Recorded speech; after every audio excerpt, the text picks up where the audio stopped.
You know, when I talk to the Army personnel, who I also represent at Fort Huachuca, they tell me when that Warthog's overhead, best day they've had. I know we all agree with your statements that providing close air support to our ground troops, combat troops, is a critical mission the Air Force should maintain.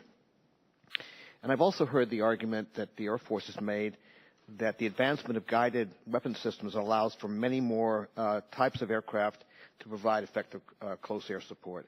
But there are critical elements of the close air support mission that multi-role fighters simply cannot make, cannot perform like the A-10. So General Welch and Madam Secretary, if you could both respond to these questions. If the A-10 is retired, what is the Air Force's plan to support our ground troops during the danger and close situations with enemy forces within 100 meters?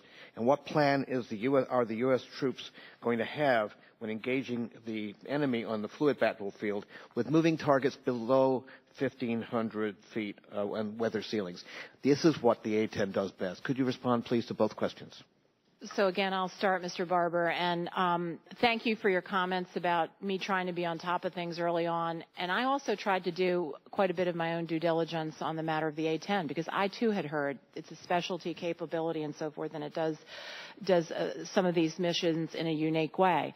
And what I have learned along the way, by the way, briefings in the Pentagon, I've talked to General Odierno, Dempsey, I've been to Moody Air Force Base, and I've seen the A-10 in a demonstration. I've talked to F-16 pilots at Shaw Air Force Base who also have done the A-10 mission.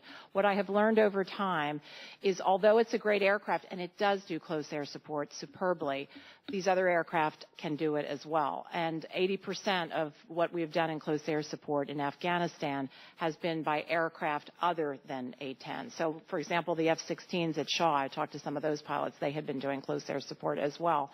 So 20% by the A-10s and 80% by other aircraft.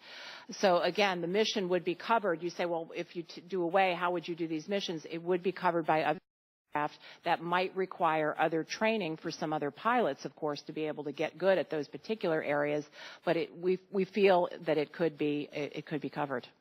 Gentleman's time has expired. Mr. Lamborn.